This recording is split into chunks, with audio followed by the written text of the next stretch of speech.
Hello বন্ধুরা, নমস্কার। আজ আমি বর্ষার দিনে সন্ধে টিফিনের জন্য আমি এক ঝিঙের চপ করব। প্রথমে আমি দেখুন ঝিঙের চপগুলো কত সুন্দর কড়কড়ে হয়েছে, মুচমুচে হয়েছে ঝিঙের চপ। অন্যের চপ খেয়েছেন অন্য সবজির, কিন্তু ঝিঙের চপ খাননি। প্রথমে আমি দুটোখানা ঝিঙে নিয়ে নেব। ঝিঙেটা আমি একটু মোটা দেখে ঝিঙেটা নিতে হবে কচি। এবার ঝিঙেটাকে আমি 2 পিস করে কেটে নেব। 2 পিস করে কেটে নিলাম, নিয়ে আমি খোসাটা ছাড়িয়ে নেব।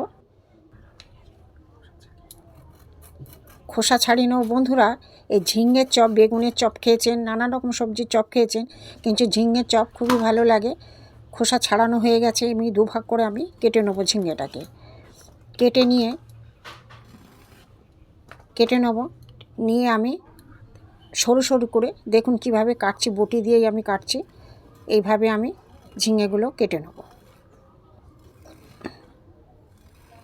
কেটে আমি ধুয়ে নেব। এইভাবে দেখুন, এইভাবে সরু সরু করে কেটে নিয়েছি। ঝিঙেটা ধুয়ে নিয়ে বন্ধুরা, এবার আমি একটা পাতলা কাপড়, সুতির কাপড় দিয়ে ঝিঙেগুলো মুছে নেব, জল না থাকে। এমনি ঝিঙে তো জলজ জিনিস। এবার আমি একটা ব্যাটার তৈরি করে নিয়েছি। হলুদ, লঙ্কা গুঁড়ো, নুন দিয়ে, কালো জিরে দিয়ে বেসনের একটা ব্যাটার তৈরি করেছি, ঘন করে ব্যাটার করে। তেল গরম হয়ে গেছে। এবার আমি বেসনের মধ্যে ভালো করে চুবিয়ে এপিট ওপিট করে দিয়ে আমি গরম তেলে ছেড়ে দেবো।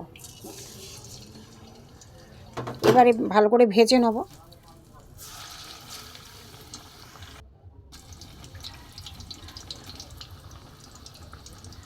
একদম কড়া করে ভেজে নেব বন্ধুরা, খুবই ভালো লাগে খেতে। একবার ঝিঙের চপ খেয়ে দেখবেন। হয়ে গেছে আমার তৈরি, একদম মুচমুচে।